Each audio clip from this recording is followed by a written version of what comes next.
Hi, everyone. Today, what we're going to do, following a brief recap, we're going to turn our attention to how culture, the key dimension of part two of the class, ties into a new subtopic, looking at the subtopic of leisure.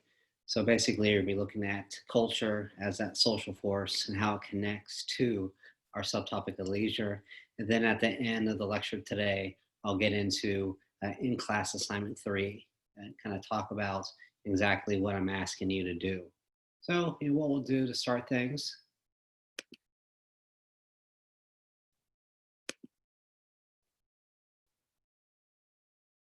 is just to kind of remind ourselves, what we've done. So, what we do is basically start part two of the class.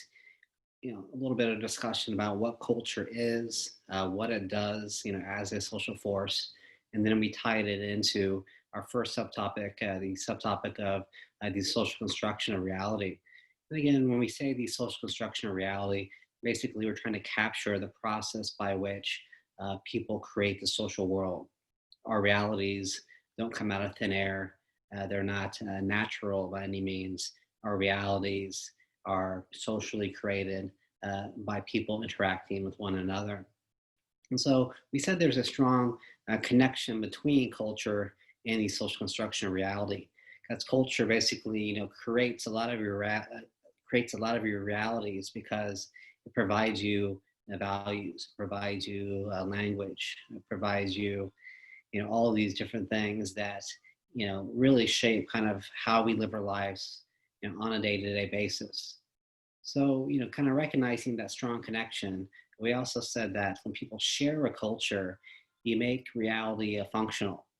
So when everybody's following the same rules, playing by the same rules, then you can have a functional society compared to people are practicing different cultural ways. You have different norms, you have different languages, and rather creating a functional reality, what you get is dysfunction. So we also said that once you learn your culture, life does feel kind of natural to you. So when you learn your culture, that kind of naturalizes the social constructed nature of reality. But all we have to do is kind of remove ourselves and go to a new culture to recognize how, things aren't natural, things aren't inborn. Rather, the way of things, realities change from one place to another based upon the culture in which you find yourself. So, just as an example, I went to India a few years ago, and I was really out of my comfort zone. I felt like that fish out of water, and basically because I didn't speak the language, I didn't dress the dress, I didn't know the norms. But over time, you would imagine, if I would have stayed there for a longer period, I would learn that culture, and that would feel like more of a fish in water once I was speaking the language, once I was following the norms, and then everything would start to feel kind of natural again. So, with that being said, we kind of tied those ideas, how culture kind of shapes life into the in-class assignment number two. And I wanted you to kind of reveal culture in action because, culture is around us, is influencing us on a day-to-day basis. But typically, we don't see the influence. We don't recognize how there is a connection there. So I wanted you to look at one or two activities going on a first date or going to a professional football game and basically kind of highlight different dimensions of those cultures. So just, as examples, a lot of people talked about, on that first date, people often mention, you typically go somewhere public, you go out to a restaurant, you go out to a movie. And it doesn't have to be that way. You could watch a movie at home, you could eat at home. But typically on that first date, the culture says you're going to be outside, you're going to be in the public. Maybe on the third or fourth date, you could watch a movie at home, cook in your apartment. But usually the culture of the first date says, you should go out in public. You want to stay away from what I call kind of hot topic conversations. So again, maybe on a later date, you can ask somebody about their politics. But typically on the first dates, you want to stay away from those things, your exes, people you used to date, or, your politics, and so on and so on. You can ask those questions, but people get, a little bit taken off guard by that because, again, you're breaking a norm you're not breaking a law, but you're breaking a norm by asking these things you typically wouldn't ask, on that first date. You want to dress up, but you don't want to be too dressy, uh, and you want to be kind of polite, respectful, and try to put your best foot forward. Maybe later on, you're still going to be polite, but you can start to do things such as belch or fart that you wouldn't do maybe on that first date. So getting into the professional football game, typically you go with other people. Again, you could go by yourself individually. That would be kind of against the culture, against expectations. You typically wear clothing that's kind of tied into your team. So if your team, is the Eagles, for example, if they wear green, typically you try to wear green as well, and you can paint your face green if you want. And within a football game culture, you can paint your face and nobody looks at you that weirdly. But if you go on your first date with a painted face, if you go to class with a painted face, that goes against those cultures, and people will look at you as kind of a weirdo. And we talked about tailgating before a game. Again, tailgating is an arbitrary activity. You can do it before anything, before going to class. You can tailgate before going on a date. But typically, tailgating is only associated with the cultures surrounding musical concerts. You could tailgate before a show or different sporting events too. And then again, you're expected to cheer and be loud, at these events. If somebody's just kind of sitting there quietly, throughout the game, again, that's a little bit abnormal. People may look at you like something's off, something's a little bit wrong. So now we'll look at how culture ties into leisure. And so American culture, when we look at work and leisure, tends to emphasize one and de-emphasize the other. So before I get into that, just to quickly conceptualize what we mean when we say work and leisure, basically we could think of work as what you do for a living. It can be a paid work that we typically think of. You earn wages, you earn a salary, or it could be unpaid labor that you're doing, volunteer work, if you're a parent, for example. So you think of work as something basically you have to do. You have to pay the bills, you have to parent your children. And volunteering may not fall that into that, but if you're doing it, on a day-to-day, maybe weekly basis, you can say that's work you're putting in. But on the other hand, we can say leisure is something that you do by choice. You do it for kind of the fun of it. You do it because you get enjoyment out of it. So that's how I can really distinguish. Work typically is, something you have to do, and you don't really get to choose to. You don't get to choose, your jobs. You don't get to choose, where you work, but you do get to choose your leisure in terms of kind of what you do and where you do it. So that's how you can think of those two things as different from one another. And when it comes to American culture, basically we strongly emphasize work, and as a result, basically we marginalize, basically we ignore leisure. And you can see this in our culture, but also you can recognize this in terms of the meanings we attach to each. So typically all the meanings we attach to work are positive meanings. So you have work connected to responsibility. So you have work connected to maturity, character. So, if somebody has a job, somebody, works hard, you think they're responsible, you think they are mature and they have a, good character.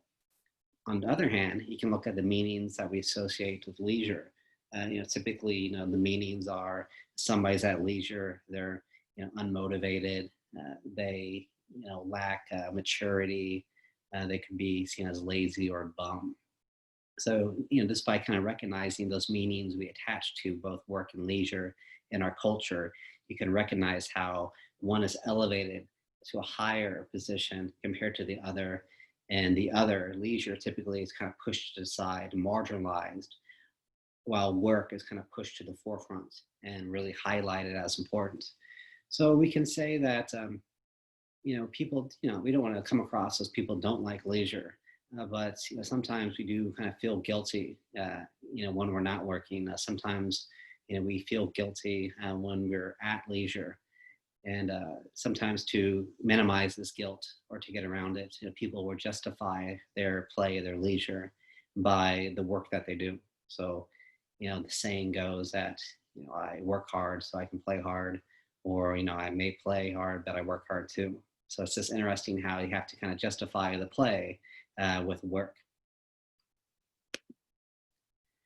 But, those meanings, those different kind of states of importance are not cross culture, meaning that if you go to different cultures, they'll attach different meanings, they'll attach different amounts of significance to work and leisure. So, in a lot of places, and they kind of put work to the secondary position, although you have to do it, it's an important part of life. Leisure is elevated to be more significant, a more important part of life. So they actually will organize their days, days of the week, as a society around leisure rather than organizing it around work like we do in our country. So as an example of this, I was in Holland a few years back, and we went to this hostel, and the woman working there, we were talking to her, and we noticed that a lot of the shops were closed. Basically everything was kind of shut down, and it was still 4 o'clock, on a Tuesday or something like that. And so we just we brought that up. Oh, everything looks kind of closed. She said, yeah, we close things down around this time of the day so we can spend time with our family, so we can spend time with our friends. So again, it's not that you make time for friends and family when you're not working.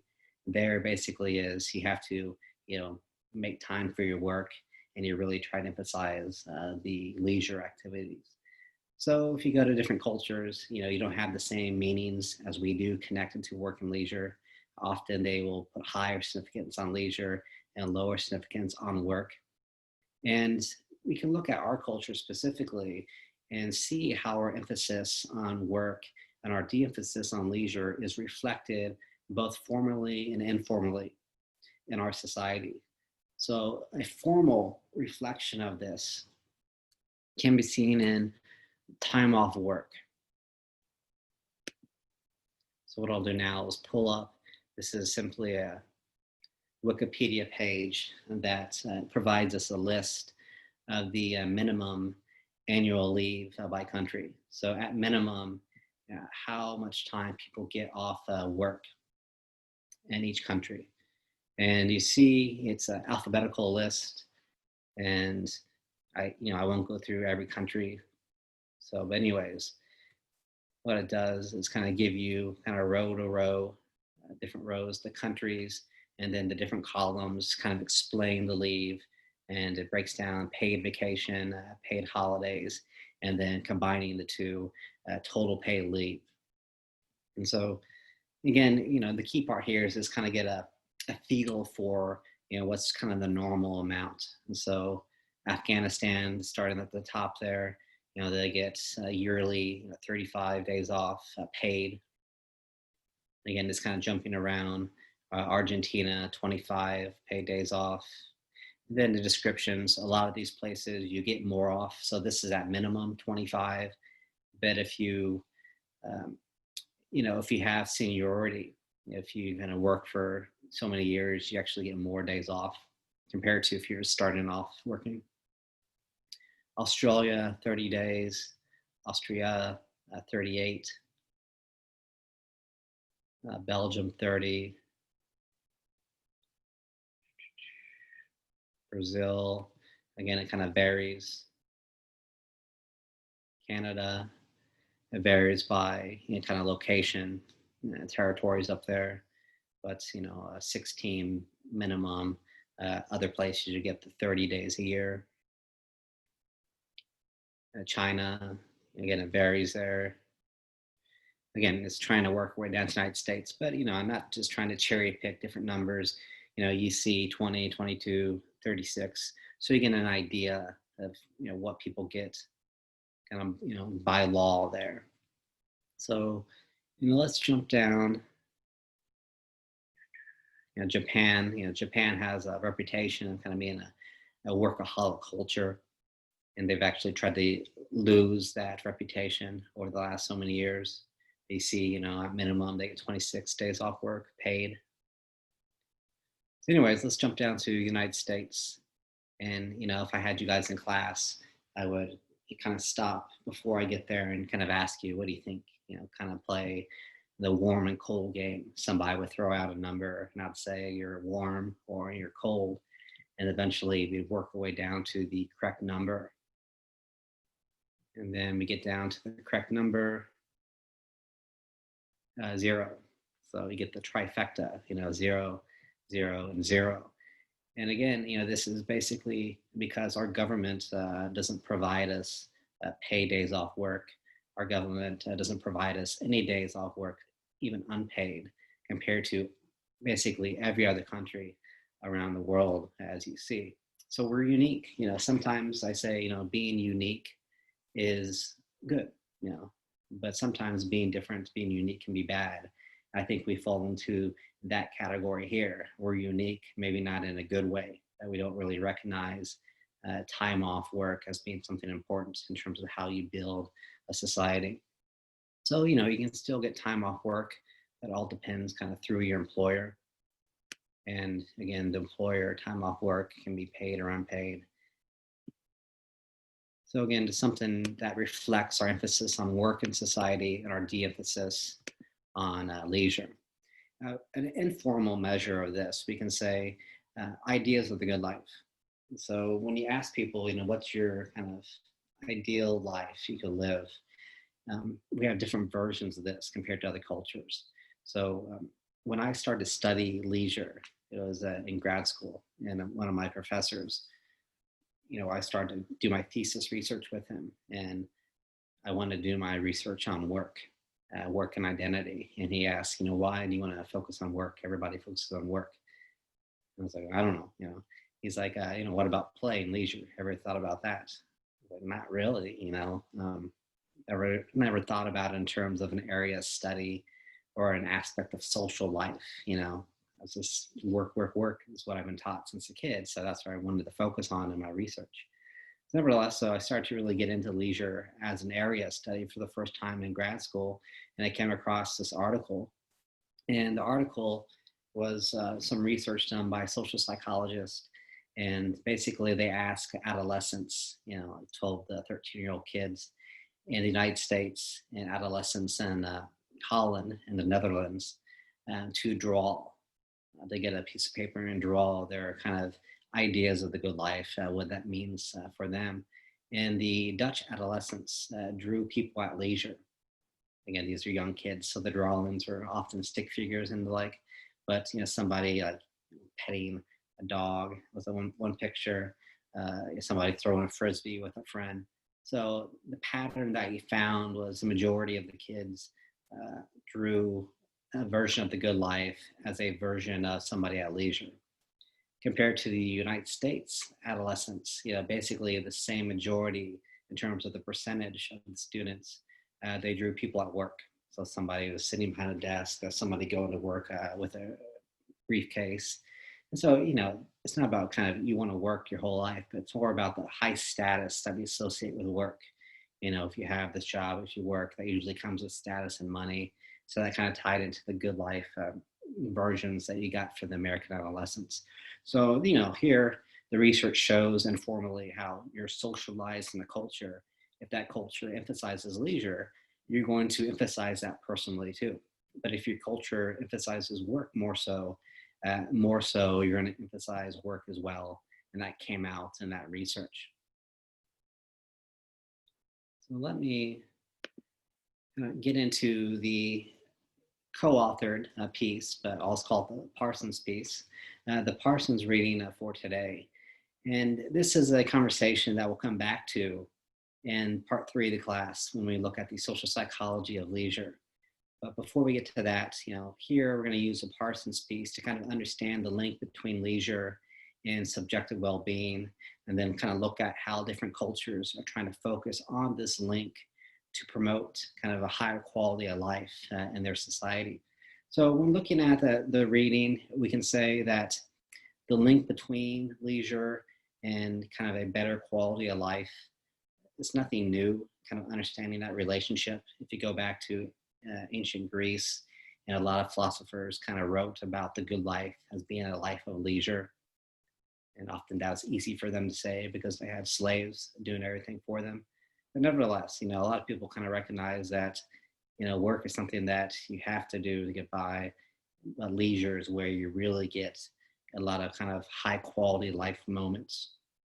And tying this into subjective well-being, we can conceptualize that.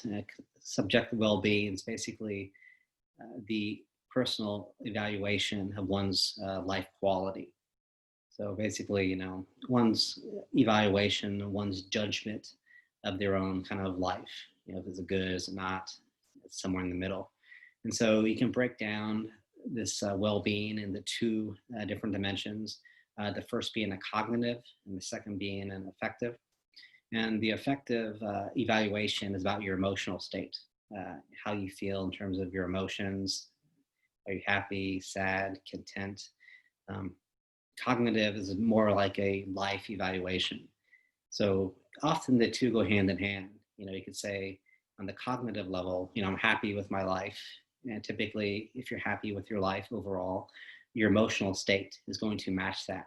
I'm generally a happy person.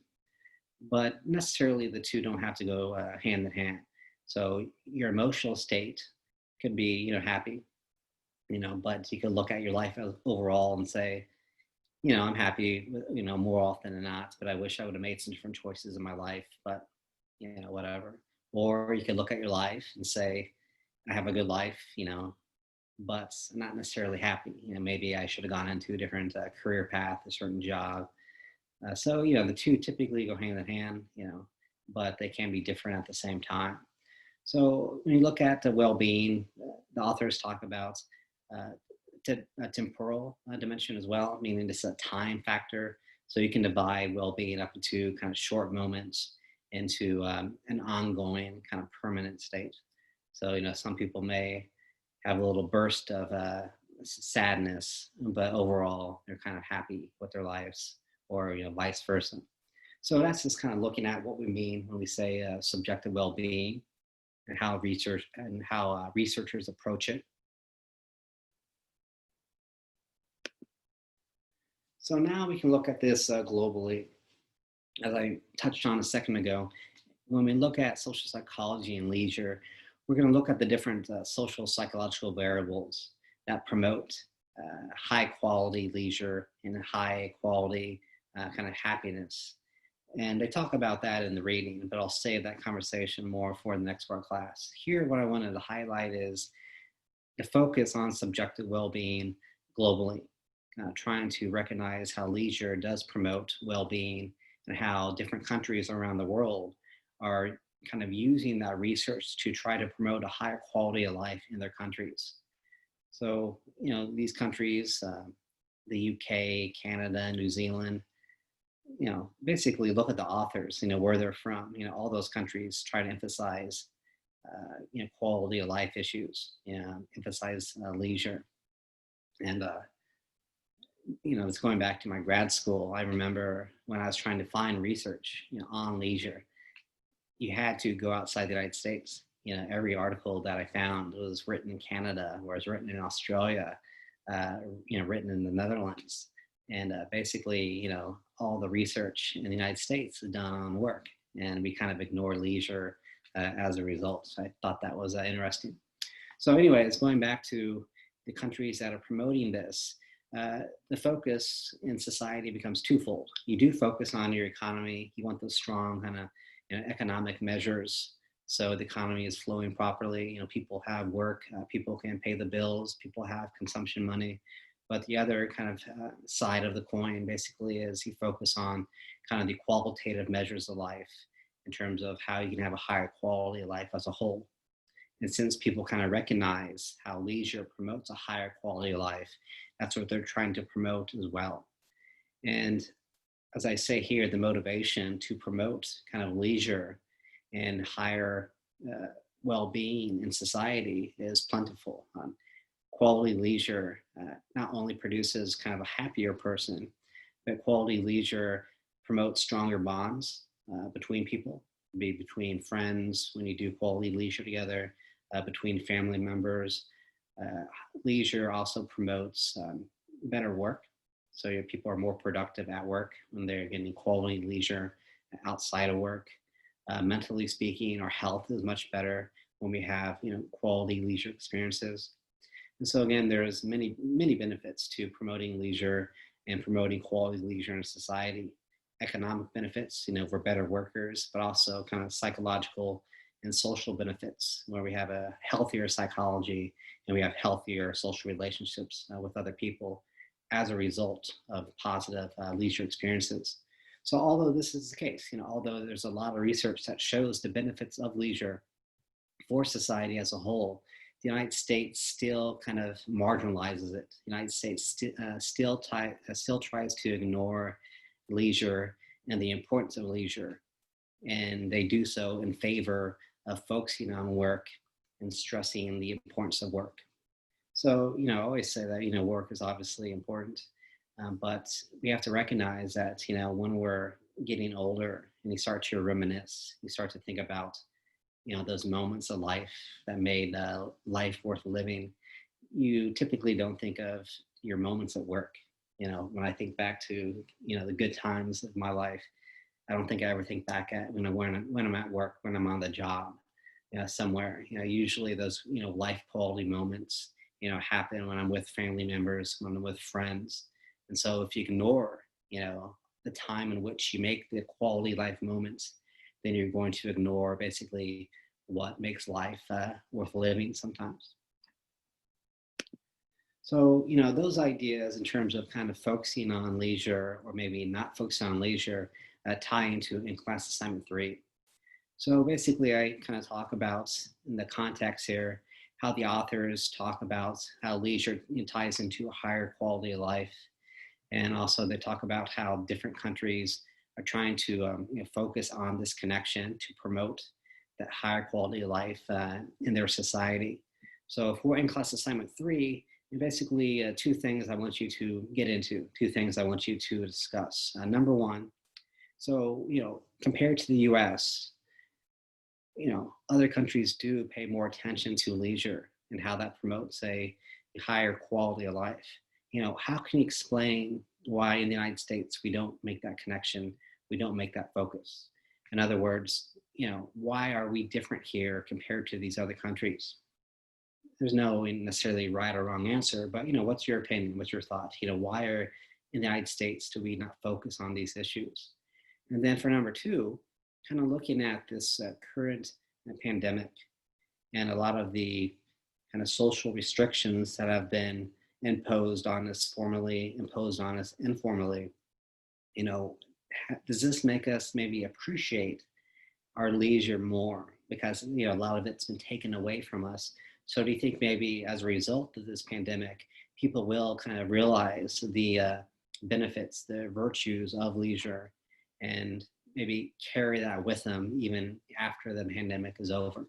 So for class assignment 3, kind of get into both of those questions and just let me know my thoughts, or let me know your thoughts. So I'll leave that there for now, and I'll get back into culture next time, and when we get into it again, we'll be looking at our next subtopic and kind of moving forward from there. And the next subtopic we'll be looking at is gender. So I'll stop there for now. And as always, if you have any questions, please reach out to me. I'll be in touch.